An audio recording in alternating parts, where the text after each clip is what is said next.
오늘은 택하시고 보이시고 명하시다라는 제목으로 말씀을 나누도록 하겠습니다. 오늘부터 사도행전 말씀을 살펴보겠습니다. 성경을 이제 크게 두 부분으로 나눌 수 있죠. 구약과 신약으로 나눌 수 있습니다. 구약과 신약을 나누는 그 중심은 예수 그리스도이시죠. 예수 그리스도가 오신 이후에 그 상황을 기록한 것을 신약 성경, 그 전을 구약 성경이라고 할 수 있습니다. 그렇게 신약과 구약을 나눌 때 신약 성경 전체가 27권의 책으로 이루어져 있는데 이 신약의 어떤 내용들을 역사적으로, 그러니까 예수님이 언제 오셨고 또 어떻게 돌아가셨고 승천하셨고 그게 어떤 일이 있는지 그걸 연대적으로 좀 살펴보겠다 마음을 먹으면은 사복음서 마태, 마가, 누가, 요한복음 이 사복음서 중에서 한 권을 읽으면 되고 그리고 이 사복음서 이후에 오늘 우리가 본 본문인 사도행전 말씀만 보면요, 신약 시대의 모든 시대의 내용을 다 볼 수 있어요. 27권을 다 볼 필요가 없습니다. 역사적인 어떤 상황들만 보자면 예수님께서 승천하기 전까지의 일들을 마태, 마가, 누가, 요한이 전하고 있고 서로 다른 어떤 관점을 가지고 전하고 있습니다. 그리고 사도행전이 그 이후의 역사적 일들을 쭉 기록하고 있는 중에 여러 가지 편지들이 주고받아지고 했을 때 그 편지들이 다른 신약 성경의 대부분을 차지하고 있습니다. 그래서 사도행전을 보는 것, 특히 우리가 마가복음을 보고 이제 사도행전을 보게 되는데 이렇게 복음서 한 권 그리고 사도행전 이렇게 보면은 신약 성경이 전체에 어떤 일들이 일어나는지를 다 볼 수 있는 것입니다. 그래서 우리가 이제 마가복음을 마치고 이 사도행전을 보려고 하는데 사도행전 그 소리가 좀 많이 울리는데 좀 조정해 주시겠어요?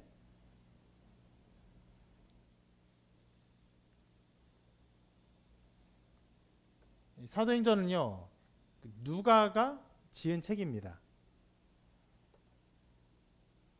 그 누가는 이 사도행전뿐만이 아니라 누가복음도 함께 기록하고 있죠. 그래서 어떻게 보면요, 누가복음을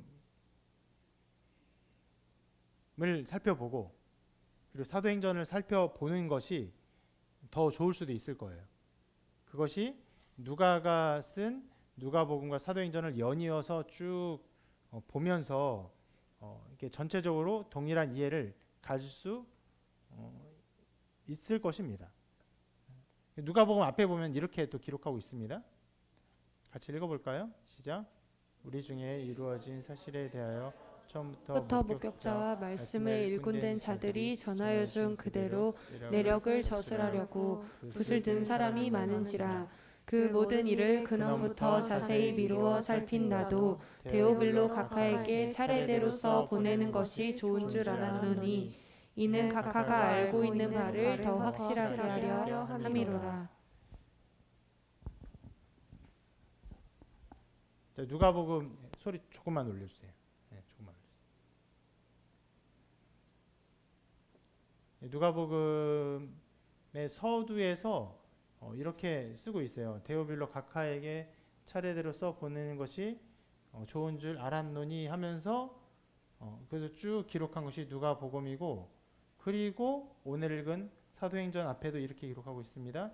데오빌로여, 내가 먼저 쓴 글에는 우리 예수께서 행하시며 가르치기를 시작하신부터 택하신 사도들에게 성령으로 명하시 승천하신 날까지 이를 기록하였노라 하면서 앞에 것을 잠깐 소개하고 이에 사도행전을 기록한 거예요. 그러니까 누가가 데오빌로에게 글을 쓰면서 앞에 것을 쓰고 이렇게 누가복음을 쭉 쓴 다음에 그리고 또 두 번째 편지를 쓰면서 이 사도행전을 전한 것입니다. 그렇기 때문에 이 누가복음을 먼저 살펴보고 그리고 사도행전 살펴보았다면은 어떻게 보면 더 완성된 하나의 이야기를 다 보는 것이라고 할 수 있을 텐데 우리는 누가복음 보지 않았죠. 마감을 살펴보았습니다. 왜냐하면은 누가복음이 실은 굉장히 길어요. 내용이 아주 깁니다. 마태, 마가, 누가, 요한 중에서 가장 긴 내용을 가지고 있어요. 그래서 여러분들이 저와 함께 처음으로 복음서를 쭉 살펴보는 데 있어서 누가복음이 너무 길게 느껴지는 부분이 있어서 가장 짧고 어떻게 보면 명료하게 서술된 마가복음으로 복음서를 가장 먼저 접하는 건 좋을 것이라 생각해서 마가복음을 본 것이고, 또 그렇게 마가복음을 보았기 때문에 이제 누가가 쓴 두 번째 책인 사도행전을 보면서 이렇게 사도행전을 접하면은 두 저자의 책을 접하면서 성경을 조금 더 입체적으로 볼 수 있으리라 생각하여서 마가복음과 이제 사도행전을 보게 된 것입니다. 자, 그래서 우리가 이제 앞으로 사도행전을 길게 살펴볼 텐데 마가복음도 꽤 길게 봤죠. 16장의 일을 꽤 길게 봤습니다. 사도행전 28장 절수도 더 길게 기록되어 있는데 이 이야기를 통해서 예수님의 승천하신 이후의 초대교회 이야기, 그 교회 역사 얘기를 함께 살펴보도록 하겠습니다. 먼저 이거 살펴보면서 제목을 한번 생각해 볼게요. 우리가 함께 보는 책 제목이 뭐죠? 사도행전이죠. 사도행전. 어떤 의미 같습니까? 사도들이 행한 것들에 대한 기록. 우리 아이들도 말씀 열심히 주목하세요. 예, 주목하세요. 예, 멍하니 있지 말고 잘 들으세요. 예, 사도들이 행한 것들에 대한 기록. 이렇게 그 제목을 할 수 있는데 꽤 그 제목 자체가 사도 중심적입니다. 2세기 이래로 이러한 제목을 우리가 이 사도행전의 제목으로 받아들여 왔는데, 근데 영어 제목은 또 이렇게 쓰지 않고 있어요. 이렇게 쓰고 있죠. 액츠, 뭐 행동들이라고 할 수 있겠죠. 행위들. 그러니까 어떻게 보면 사도가 사도가 빠지고 행전이라는 제목이라고 볼 수 있는 거예요. 그래서 사도만을 강조를 하고 있지 않죠. 왜냐하면 그 사세기 시나이 사본에도 이 책의 제목을 프락세이스라고 말하면서 사도의 행동이 아니라 그냥 행동들이다, 행전이다 이렇게 기록했기 때문에 영어 성경도 그것을 조금 더 따르는 그런 경향이 있는 것입니다. 어떤 학자들은요, 이것은 사도행전이 아니라 도리어 성령행전이다. 성령께서 하시는 사역이지 사도가 뭐 사역이라고 보는 것보다는 그렇게 하는 것이 더 맞다. 예, 그래서 성령행전이 더 옳은 제목이 아닐까 이렇게 주장하기도 합니다. 자, 그런 의견들과 이 상황들을 종합해 보면은, 자, 사도행전은 사도들이 행한 것들에 대한 기록인데 성령께서 사도들을 감동하여서 하신 일을 기록하고 있음을 알 수 있습니다. 오늘 읽은 본문도 이 책의 서론으로 그 내용을 짧게 요약하면 이렇게 말할 수 있어요. 이전의 글에서는 예수께서 가르치신 것과 승천하신 것을 기록했고 그 후에 사도들에게 아버지께서 약속하신 것을 기다리라고 명하셨다. 이게 앞부분에 대한 요약이라고 볼 수 있어요. 그래서 그 명령대로 사도들이 기다렸고, 그리고 사도들이 성령을 받고 복음을 전하고 교회가 계속 세워지는 일을 기록하고 있는데, 그 모든 행위는 사도들이 행한 행위지만 절대로 사도들만의 행위가 아니죠. 분명히 성령을 기다리라고 명하셨고 성령이 임하셨고 성령이 사도를 통해 행하셨고, 그리고 그 성령은요 누구에 의해 보냄을 받았습니까? 예수에 의해서 보냄 받은 거예요. 그래서 누가복음과 이 사도행전을, 그리고 다른 복음서도 마찬가지지만 복음서가 무엇을 말합니까? 예수님이 누구신가, 예수님이 어떤 일을 행하셨는가를 보여주고 있는 것인데, 사도행전은 사도들이 어떻게 행했는가가 아니라 예수께서 성령을 통하여 사도들에게 어떤 일을 행하셨는가를 보여주는 것이.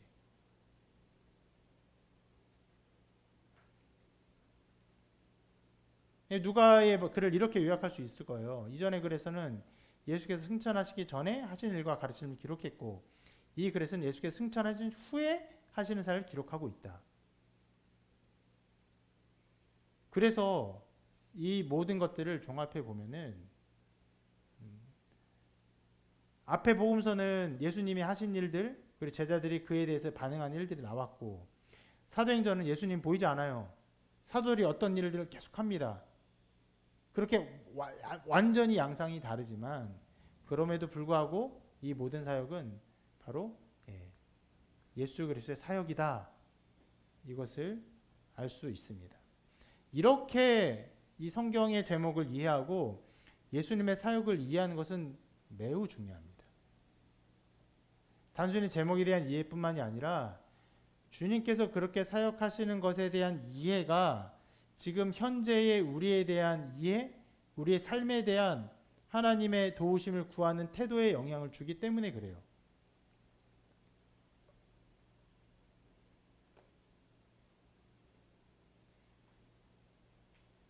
만약 예수님의 승천 전에는 예수님이 하신 사역이고 승천 후에는 제자들이 그 사도들이 했던 사역이다 이렇게만 이해하면요, 이 모든 일은요 우리와 별로 관계가 없어요. 흡사 어떻게 보게 되냐면요, 위인전을 보게 되듯이 이 글들을 보게 돼요. 예수님이 이런 일을 하셨구나, 훌륭하다. 사도들이 이런 일을 했구나, 훌륭하다. 이렇게 받아들이게 되는 거예요. 그러면서 어떤 태도가 어떤 마음가짐이 생기냐면은 이렇게 말할 수 있어요. 와, 대단하다. 나는 그렇게 못한다.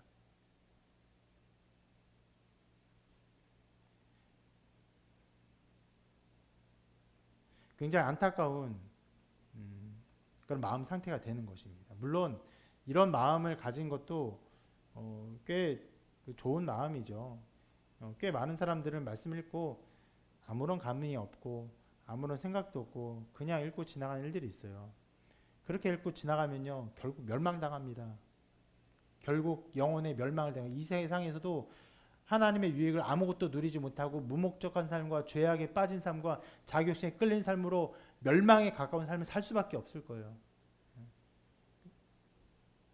그래서 성경이 경고하는 바고 성경이 우리에게 계속적으로 주시키는 바예요. 여기서는 그런 사람들을 말하고 싶진 않아요. 말씀 읽어도 아무 감흥도 없고 아무 반성도 없고 회개도 없고 자기 뜻대로 살아가는 그런 멸망당해야 마땅한 자들에 대한 이야기는 하고 싶지 않습니다. 적어도 성경을 읽으면서 뭔가 생각을 하고 뭔가 감흥을 받는데, 그런데 사복음서와 사도행전을 잘못 이해하면 이렇게 마음을 가질 수 있어요. 와, 훌륭하다, 대단하다, 놀랍다.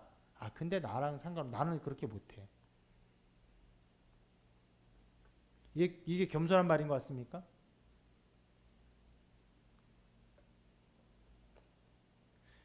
주님께서 우리를 위해서 사역을 하시고, 우리가 이제 수련회 때 계속 살펴본 것처럼 주님의 사역의 목표가 무엇입니까? 우리가 연합하는 거예요. 우리가 한 몸을 이루는 것입니다. 그 신비한 일들이 일어나는 거예요. 이 모든 일을 위해서 주님께서 오시고 죽으시고 우리 위해서 속죄하셨고, 그리고 한 몸을 이루는 신비한 일들을 이루셨고, 그 모든 일을 행위를 하시는데 난 못하겠어요.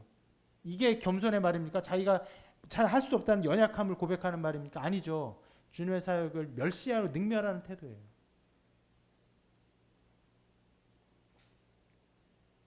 그런데 이 사도행전을 잘못 보면 그렇게 될 수 있다는 거예요. 막 이적이 일어나요. 실은 우리가 마가복음 마지막 살펴볼 때도 너희들에게 이런 표적이 따르니 독사를 만들어 그 독사에게 물려도 해를 당하지 아니하고 막 이런 게 나오잖아요. 이게 무슨 일이야? 나하고 상관없는 일인데. 난 그럴 수 없는데. 사도들의 행위도 마찬가지입니다. 복음을 위해서 죽음을 당하고 전도하다가 어마어마하게 고통을 당하고 나와 관계없는 일인데 이렇게 갈 수 있어요.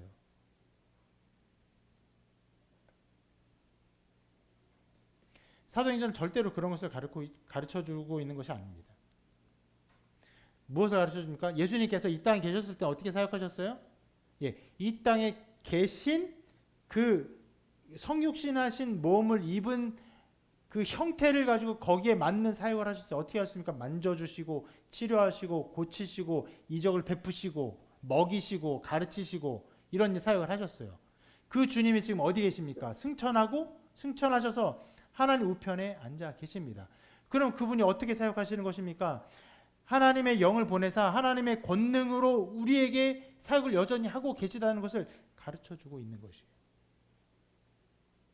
그래서 다시 지금 계속 말씀드리지만, 예, 앞의 책은요, 주님이 이 땅에 계시면서 하신 사역들, 그리고 사도행전은 주님이 이 땅에 계시지 아니하시지만 여전히 하시는 주님의 사역을 보여주는 것이에요. 그 양상이 있기 때문에 그 양상에 어떤 그 영향을 받은 자들의 모습이 달라지죠. 누굽니까? 바로 제자들. 주님의 직접 가르침을 받을 때는 예, 들어요. 그리고 함께 해요. 함께 먹어요. 주님을 정말 열렬히 추종해요. 그것이 함께하는 사람의 어떤 좋은 열매일 수도 있어요. 근데 한계가 있어요. 어디가 한계입니까? 자기가 위험을 당할 때, 자기가 손해를 받을 것 같을 때, 죽음의 위험에 처할 때 외면해요. 주님을 거부해요. 배반해요. 저주해요. 그것이 한계예요. 듣고 그리고 듣는 것으로 내가 판단하고 내가 열심히 살아가는 사람들이 한계예요. 그런데 사도행전에서는 달라져요. 왜요? 주님께서 그들과 연합하시고 하나님 영을 보내사 하나님의 영으로 그들 가운데 역사하시기 때문에 제자들이 다른 사역을 합니다. 다른 모습을 보여줘요. 같은 사람이 맞을까 싶을 정도로 다른 모습을 보여줍니다. 그렇게 주님이 사역을 하신다. 주님이 이 땅에 있을 때는 이러한 모습으로 사역하셨지만 승천하고 계실 때는 다른 모습으로 영향을 끼치며 다르게 사역을 하신다. 이것을 우리에게 보여주고 있는 것이에요. 그렇기 때문에 이 성경을 올바로 읽으면 이러한 주님의 사역을 올바로 이해하면은 와 대단하다 나는 그렇게 못한다 이게 아니죠. 어떻게 반응해야 됩니까? 예, 나는 그렇게 하지 못한다. 그러나 주님이 나를 통해 일하시면 과연 어떻게 일하실까? 그것을 기대해야 돼요. 그것을 소망해야 돼요. 여러분 교회를 뭐 이렇게 찾아와서 예배를 드리시죠? 신자가 되기를 바라시고 믿음 생활 하기를 바라시죠? 그거는요 교회 와서 예배를 드리고 어느 정도 헌금을 드리고 그런 게 기독교의 신자가 되는 것이 아닙니다.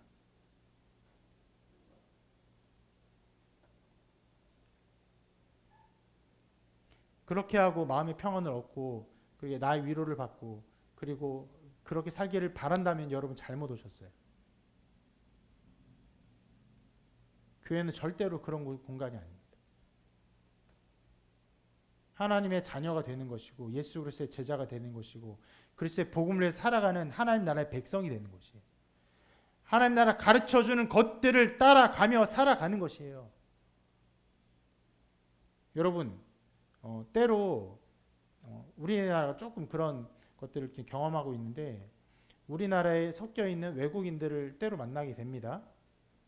그 외국인들이 보이는 어떤 윤리적인 의식, 윤리적인 태도를 가끔 접하게 되면 굉장히 다르다, 불편하다 이런 느낌 받을 때가 있어요. 왜요?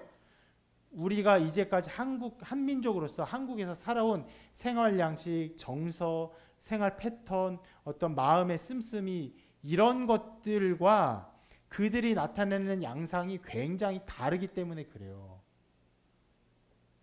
아주 작은 예를 들면 여러분 뭐 최근으로 더 많이 그러지만 여러분 식사하면은 양치를 하시죠. 어디서나 양치를 잘하죠. 외국인들 그거 보면 굉장히 불결하게 느껴요.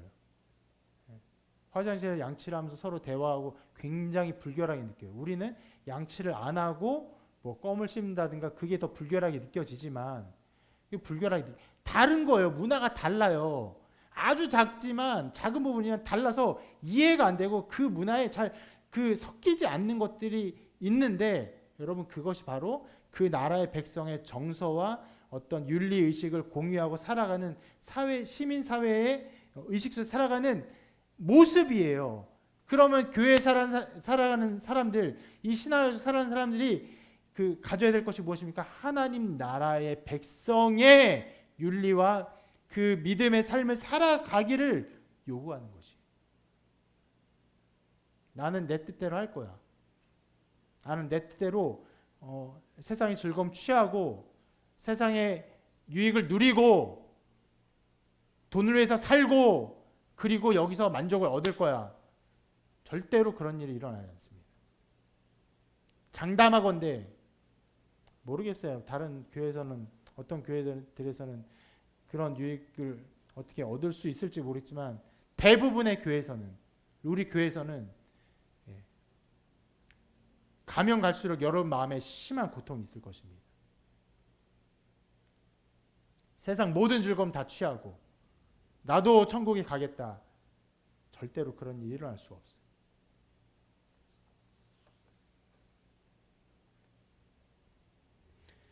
교회가 가르치는 바는요.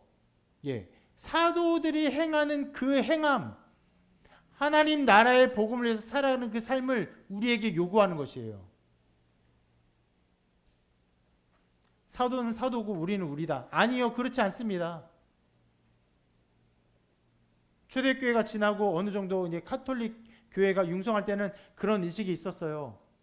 사제들이 있었어요. 그들은 어떤 거룩한 삶을 살아요. 다른 사람은 그것을 살지 않아요. 그래서 그 사제들은 심지어 성경을 라틴어로 읽죠. 일반 백성들은 라틴어도 배우지 않고 성경을 읽지도 못하게 했어요. 너희들은 성경을 읽을 자격도 없는 사람인 것처럼 취급을 했어요. 이게 구분해요. 잘못된 것이죠. 우리 종교개혁을 했어요. 우리 종교개혁 후손이에요. 개혁교회예요. 개혁교회는요, 우리 모두가 하나님의 자녀로서 이 사도들이 요구되는 그 모든 삶, 제자들의 요구된 모든 삶을 우리도 살아야 한다는 그 믿음 속에 살아갑니다. 저에게 요구되는 삶, 여러분들 요구되는 삶 동일해요. 다를 바가 없습니다. 혹 여러분들 그래서 윤리적으로 어떤 걸 생각할 때 이렇게 해도 돼? 저렇게 해도 돼? 굉장히 윤리적으로 애매한 것들 있잖아요. 저를 대입해 보세요. 목사님 이거 할 때 너희로 마음 불편하지 않은가? 불편한가? 가끔 제가 그런 예를 들죠. 담배요? 성경에 나오지도 않았어요. 담배 피지만 나오지 않았어요. 외국 목사님들 담배 피기도 해요. 그러면은 담배가 같이 중립적인 면에서 별로 이렇게 옳고 그르다 말할 수 없는 어떤 기호식품이니까 담배 피워도 되지 않는가 이렇게 말할 수도 있어요. 그렇게 판단할 수도 있어요. 저를 대입해 보세요. 제가 담배 피는 설교 끝나고 오늘 예배 별로였어. 밖에 나 담배 피우고 있어요. 여러분 우리 교회 다닐 겁니까? 저를 존경하며 목회자로 따르며 살아갈 거예요? 안 된다고요. 제가 대입돼서 여러분들이 행동되지 않으면요, 안 하면 돼요.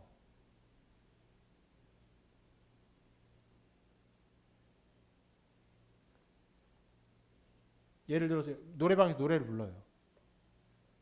제가 그 노래 부르는 거 괜찮을 것 같아요? 괜찮으면 하면 돼요.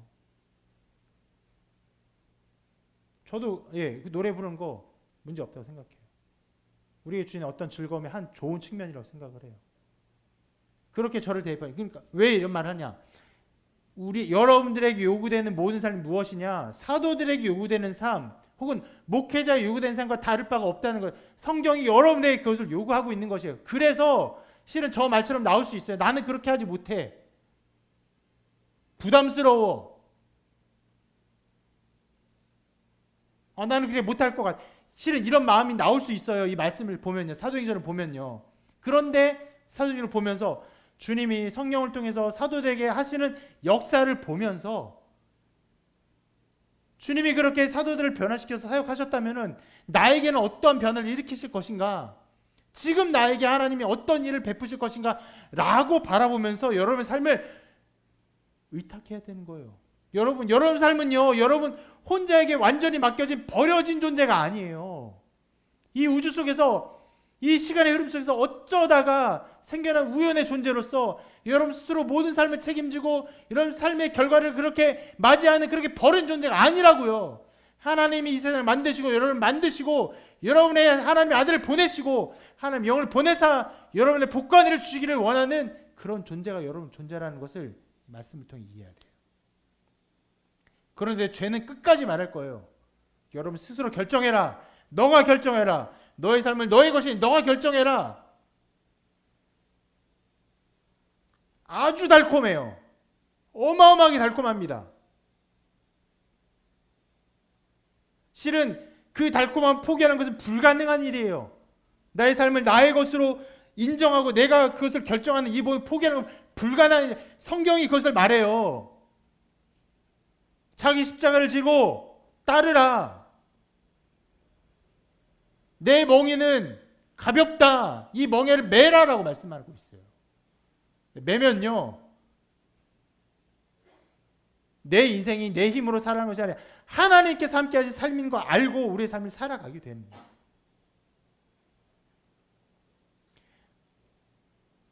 설교를 하다 보면 계속적으로 그런 느낌을 받지만 말도 안 되는 소리예요. 진짜 불가능한 소리를 합니다. 제가. 성경이 우리에게 요구하는 것이 그것입니다. 좀 열심히 기도하고 예배 좀 참석하고 열심히 살아가는 그런 것을 요구하고 있지 않아요.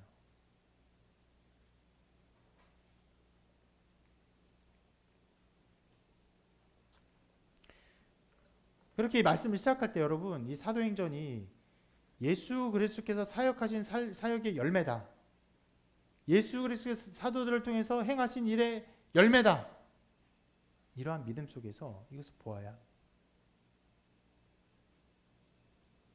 사도들이 행한 것이 아니라 예수 그리스도께서 성령을 통해서 사도들에게 은혜를 베푸사 그들을 통해서 하신 일, 결국 예수 그리스도 사역을 보아야 합니다. 그러면 여러분, 자, 시대적으로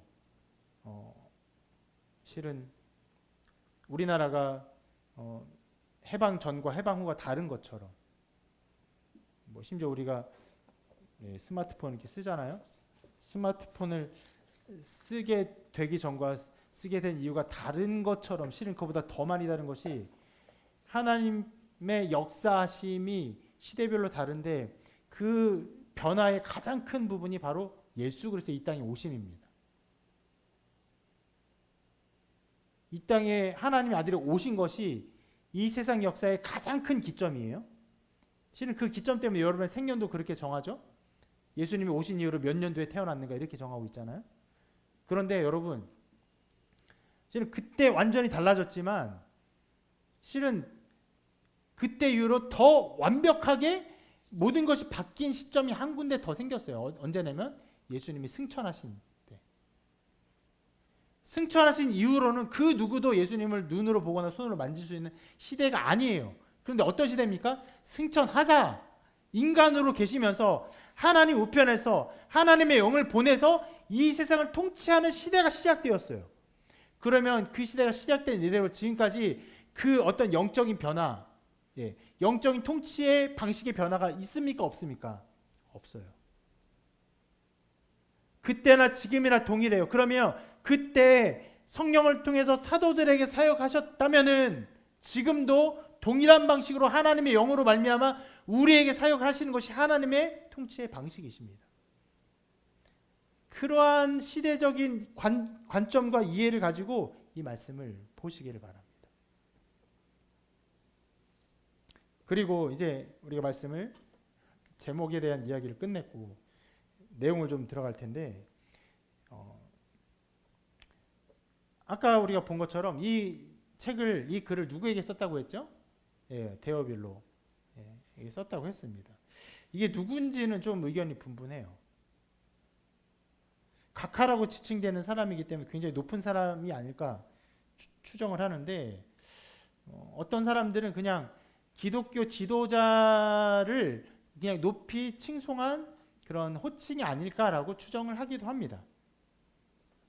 혹은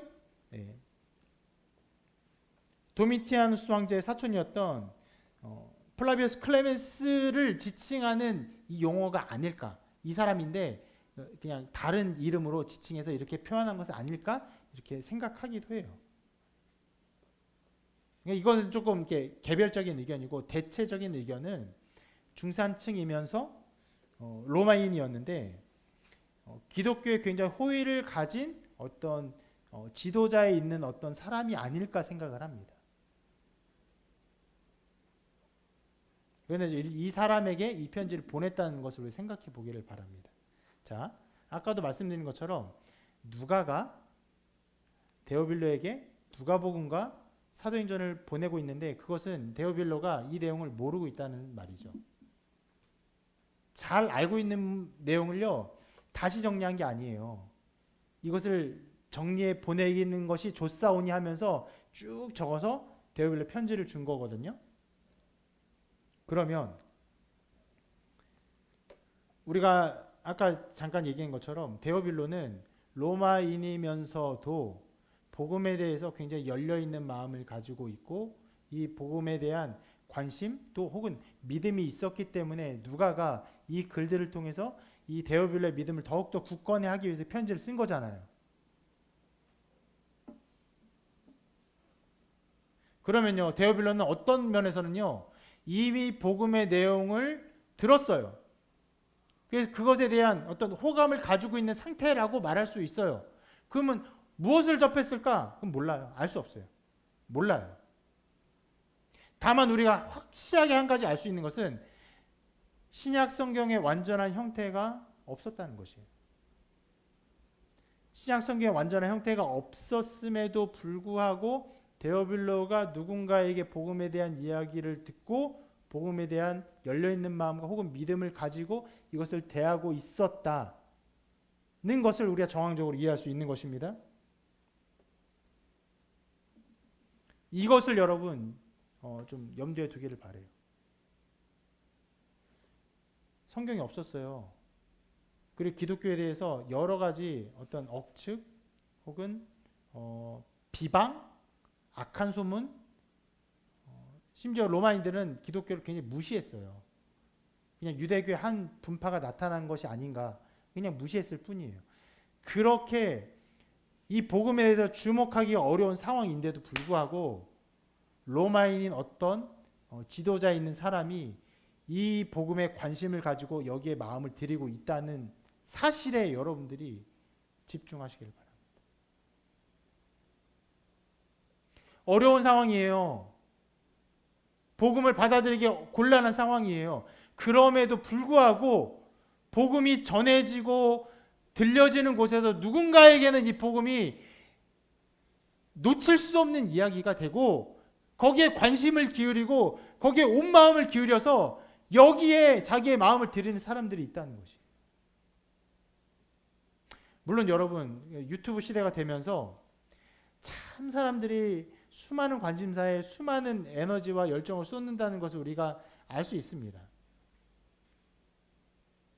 뭐 어떤 사람은 이제 뭐 진흙탕에서 그냥 낚싯줄 하나로 뭐 이렇게 뭐 붕어, 잉어를 낚는 여기에 심취해 가지고 전 세계 뭐 이런 영상을 보기도 해요.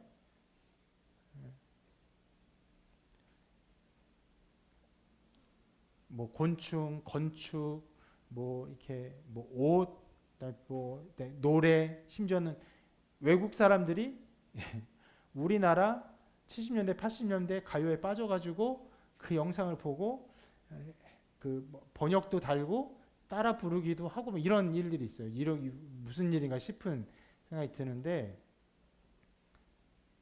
근데 그런 것들은요 시간 지나면 어떻게 됩니까? 다 사라질 것들이죠. 근데 데오빌로는요 굉장히 변방의 작은 이야기인데 이 복음의 이야기에 집중했어요. 이 복음의 이야기에 자기의 마음을 담았어요. 그러니까 누가가 이 데오빌로를 가르치기 위해서 어마어마하게 긴 이야기를, 여러분 글을 쓰는 게 비용이 많이 듭니다. 두루마리 하나 쓰는 게 거의 뭐 집 한 채 비용이 들었다고 해요. 어마어마한 비용을 들여서 이 책을 편지를 쓰고 있는 거예요.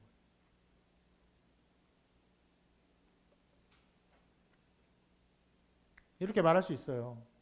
배우기 어려운 상황과 여건이었지만 복음에 관심을 가지고 신중하게 대하며 신앙에 자란 사람들이 있었어요.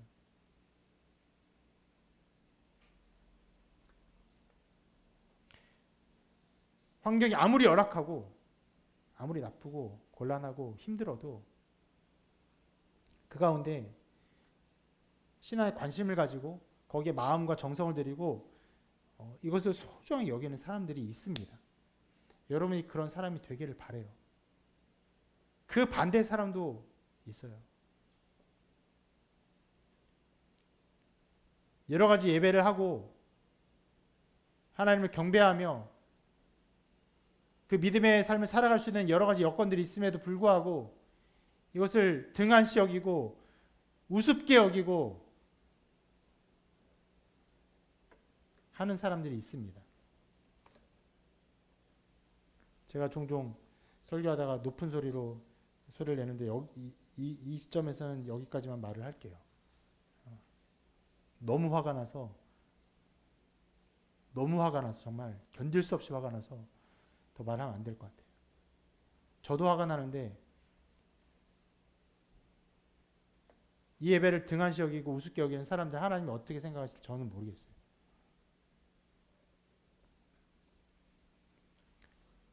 부정적인 이야기는 그냥 치워두고 이런 긍정적인 일을 봅시다. 어려운 상황에서도 주목하는 사람이 있어요. 소중히 여기는 사람들이 있다고요. 그 안에서 비밀을 발견하는 사람들이 있어요. 비밀을 발견하는 게 너무나 소중하니까 누가가 아주 긴 글로 이 사람을 가르치기 위해서 이 글들을 써서 그것이 우리에게 성경으로 남겨졌다고요.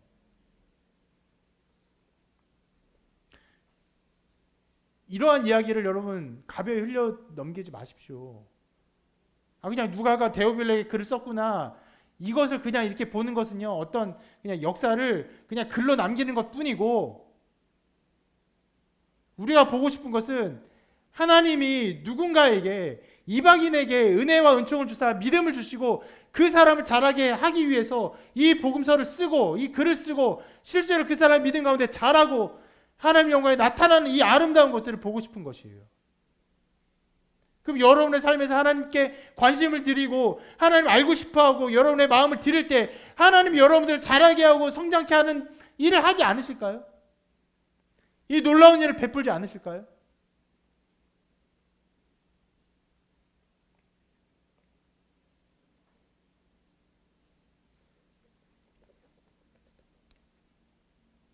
여기에 여러분 마음과 정성을 들여서 여러분 어떤 환경에서든 어떤 상황에 처했든지 간에 진리의 말씀에 귀를 기울이십시오. 생명의 말씀에 귀를 기울이세요. 그 안에서 생명을 발견하시기를 바랍니다.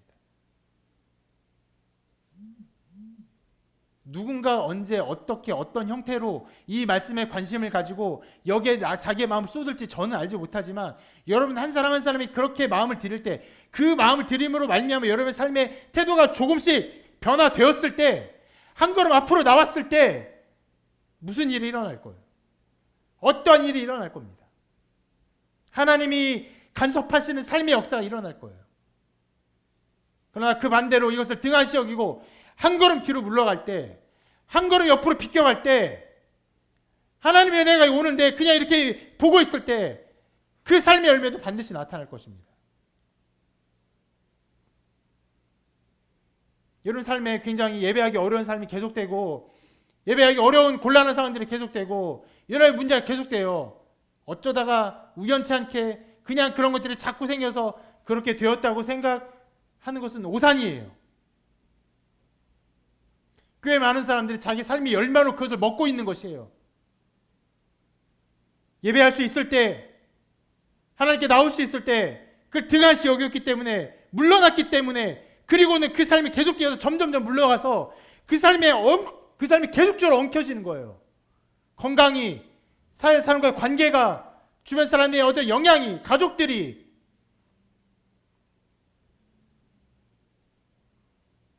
수많은 변명과 핑계들이 여러분을 예배의 자리에서 쫓아낼 것입니다.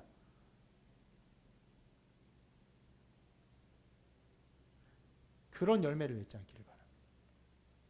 여러분 제가 이렇게 괜히 막 화를 내는 게 아니에요. 괜히 막 노수를 높이는 게 아니에요. 실제적인 일입니다. 실제로 그런 일이 나타나요. 예배 오지 않는 사람 그냥 예배 오지 않는 일이 절대로 없습니다.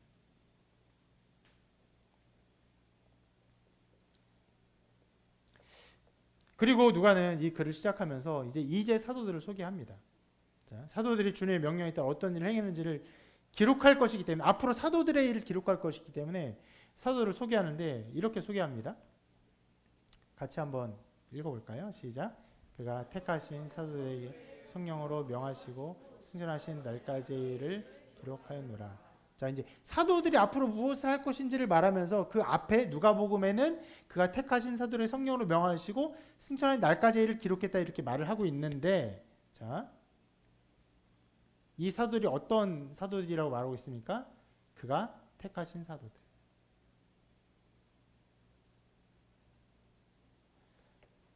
여기에도 방금 제가 말씀드린 것들이 나와요.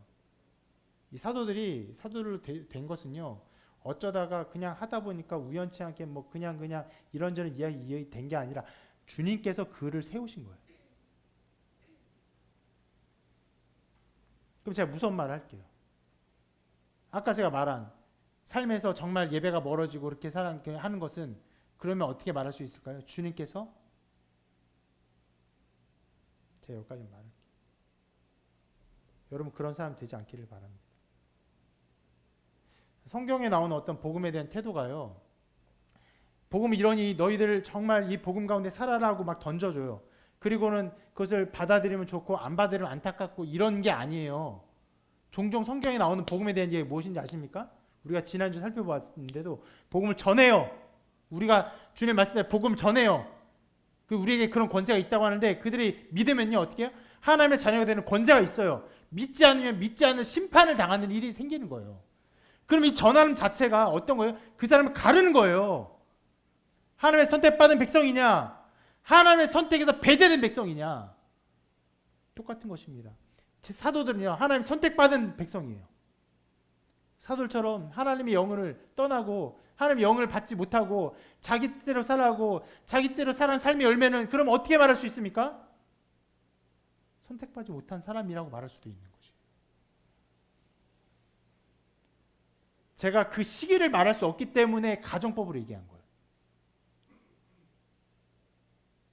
그러면 그 모든 사람이요 믿지 않고 멸망당한 모든 사람이 죽음의 때에 하나님이 그때 할 수 없이 선택했을까요? 아니면 그가 어느 순간에 믿지 않는 그때 하나님이 그를 버리신 때가 그런 사람이 있을까요? 실은 성경은 이것을 얘기해요. 버리신 때가 있다고 얘기해요.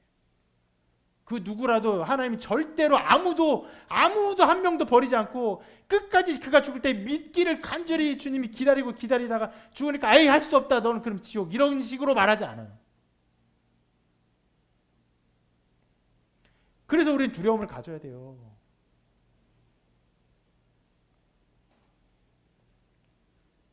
그리고 사도들에 대해서는 말합니다. 주님이 택하신 사람이라고. 이 주님이 택하셨다는 것은요. 누가복음을 이렇게 사도행전을 쭉 읽으면서 실은 그냥 지나갈 수 있는 부분이긴 한데 누가는요. 이 사도들에 대한 어떤 이야기를 할 때마다 주님이 택하신 것에 대한 이야기를 자주 언급하면서 이것을 분명히 우리에게 전하고 있어요. 실은 이 1장의 끝에 부분에 제자들 중에서 배반한 제자가 누구예요? 누가 배반했어요? 이름 뭐예요? 유다. 가룟 유다. 배반했죠. 자, 유다가 없어요. 그래서 유다 대신에 다른 제자를 세우기로 다른 제자들이 함께 논의를 하거든요. 근데 그것에 대해서 이렇게 기록합니다. 그들이 기도하여 이르되 뭇사람의 마음을 아시는 주여 이 두 사람 중에 누가 주님께 택하신 바 되어 이렇게 기도해요. 그리고는 제비를 뽑습니다. 제비를 뽑아서 마띠아가 제자 중에 들어오는데 이 마띠아를 뭐라고 말합니까? 주님이 택하신 제자라고 말을 하고 있는 것이에요. 어떤 제자도 주님이 택하지 않은 제자가 없다고 말을 하고 있는 것이에요. 나중에 바울에 대해서 주께서 아나니아에게 직접적으로 이런 말씀을 또 주시기도 합니다. 같이 읽어볼까요? 시작. 주께서 이르시되 가라, 이 사람은 내 이름을 이방인과 임금들과 이스라엘 자손들에게 전하기 위하여 택한 나의 그릇이라. 네, 바울에 대해서도 택한 나의 그릇이다라고 말해요.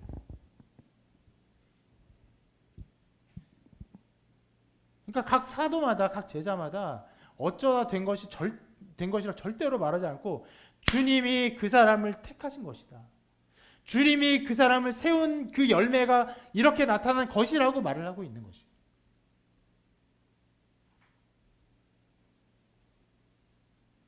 여러분, 역사를 주관하신 주님께서 그들을 친히 택하신 것입니다. 그러면 제가 아까도 말씀드렸죠. 주님의 역사하심은요, 승천하신 이후로 지금까지 변화되지 않아요. 그럼 주님이 그런 식으로 그 제자들을 택하셨다면, 심지어 마띠아 같은 경우는 제비로 뽑았음에도 불구하고 주님이 택하신 것이라고 말을 해요. 그러면 지금까지 그의 백성들은 어떻게 그의 백성이 되는 겁니까? 하나밖에 없어요. 주님이 택하셨기 때문에. 여러분이 오게 된 것도, 여러분이 믿음을 갖게 된 것도, 만약에 정말 믿음이 있다면, 하나님이 그 믿음을 여러분에 선물해 주셨다면은 그 믿음이 생겨난 것은 하나님이 여러분을 택하신 결과예요.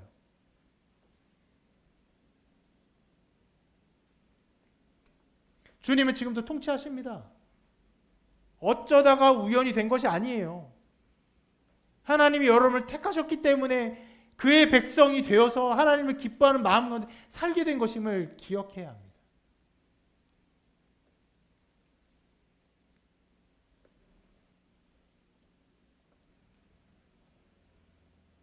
그리고 주님께서 하신 또 일을 이 서도에서 또 이렇게 전하고 있습니다. 같이 읽어볼까요? 시작. 그가 고난받으신 후에 또한 그들에게 확실한 많은 증거로 친히 살아계심을 나타내사 40일 동안 그들에게 보이시며 하나님 나라의 일을 말씀하시니라. 네. 이것은 주님께서 부활하셨다는 것을 사실적으로 강조하는 내용이기도 합니다. 40일 동안 확실하게 자기를 보이셨다, 이런 기록이기도 한데, 그것만이 아니라 이 일은 주님이 사도들에게 주님을 증언할 기회를 주신 것이에요. 이 제자들이 그렇게 택함을 받았어요. 주님을 증언할 자격을 받으면 어떻게 해요? 주님이 그들에게 자기를 보이심으로. 이 제자들을 한번 생각해 봅시다. 제자들이 굉장히 신뢰할 만한 사람이 아니죠. 3년간 배웠음에도 불구하고 뿔뿔이 다 흩어졌고 배신하고 떠났어요. 가룟 유다는 예수님을 팔았습니다. 아주 어떻게 보면은 나쁜 사람들이고 형편없는 사람들이에요. 근데 주님께서 그들에게 주님을 증언할 자격을 주셨어요. 그 어떤 사람도 아니에요. 실은 우리도 아닙니다. 우리가 주님 본 것도 아니죠. 우리가 주님 봤다고 증언할 수 있는 자격이 있는 것이 아니에요. 오로지 이 사람들에게만 주님이 그 자격을 주셨어요.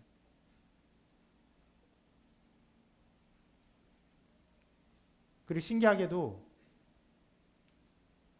이 연약한 사람들의 증언 위에서 교회는 이 주님의 부활의 토대를 세웠고 교회의 반석을 세웠습니다. 교회는 공격당해요. 특별히 여러분, 제가 몇 번 말씀드린 것처럼 예수님이 부활하지 않았다, 이러한 명제를 가지고 공격하는 사람들 어마어마하게 많습니다. 수많은 그 이유를 가지고 주님이 부활이 않았다라고 공격을 해요. 그 어마어마한 공격과 어떤 기독교를 몰살하려는 계획 속에서 버틸 수 있는 것은 단 하나인데 이 제자들의 증언밖에 없어요. 연약한 것밖에 없습니다. 그러나 이 증언 위에서 주님은 교회를 세우기를 기뻐하셨고 이들을 그렇게 삼으셨습니다. 그리고 이 제자들에게 명하십니다. 이런 명령을 하세요. 함께 읽어볼까요? 시작. 사도와 함께 모이사 그들에게 분부하여 이르시되 예루살렘을 떠나지 말고 내게서 들은 바 아버지께서 약속하신 것을 기다리라. 요한은 물론 세례를 베풀었으나 너희는 몇 날이 못되어 성령으로 세례를 받으리라 하셨느니라. 자, 우리가 사도행전에 지금 서론을 보고 있는데 우리가 앞에 본 이야기들은 누가복음의 내용을 살짝 요약을 했어요. 예, 그리고 이제 가장 길게 남긴 것이 바로 예수님의 이 명령은 가감없이 길게 남기고 있어요. 그러면 이 명령이 굉장히 중요하고 강조되고 있다는 것입니다. 성령의 임재하심과 그분의 사역이 강조되고 있는 것이. 그리고 그러한 성령이 임재하실 것이다. 기다려라. 성령이 임재하셔서 사역할 것이다. 이것을 강조하는 것, 이것만 강조되는 것만 아니라 그것뿐 아니라 강조되고 있는 것이 있는데 그 밑에 써 있는 것처럼 주님께서 제자들의 순종을 명령하셨다는 것을 드러내고 있어요. 몇 날이 못 돼요 라고 했어요. 근데 몇 날이 못 돼요는 구체적으로 며칠을 말하는 것은 아니에요. 그냥 기다리라고 말씀하셨습니다. 어디서? 예루살렘에서. 여러분, 주님께서 승천하시고 그리고 그 성령을 보내사 성령으로 말미암아 이 땅을 다스린다고 하시면 그럼 성령이 이 땅에 오시는 사건보다 중요한 것이 있을까요? 없을까요? 없죠. 가장 중요한 사건입니다. 근데 그 성령이 오시는 사건을 하면서 이런 식으로 말씀하지 않으셨어요? 내가 가니 성령이 이 땅에 와서 수많은 사람들에게 그의 사역을 할 것이다. 그 사역을 봐라. 이런 식으로 말씀하지 않으셨고 제자들에게 기다려라. 너희들이 기다리면 성령이 임할 것이다. 그러니까 이 성령의 위대한 사역을요. 제자들의 순종을 통해서 이루시기를 원하셨어요. 흡사 그것과 비슷합니다. 주님이 이 땅에 오신 것. 주님이 이 땅에 어떻게 오셨습니까? 아기 예수님으로 오셨죠. 어떻게 오셨죠? 예, 마리아에게 잉태가 돼서 그리고 오신 것과 같이 성령이 오시는 것은요. 제자들의 순종을 통해서 주님의 말씀을 듣고 믿고 그것을 기다리는 순종을 통해서 성령이 이 땅에 오게 하셨어요. 아무에게나 온 것이 아니라 그 제자들에게 임하게 하셨습니다.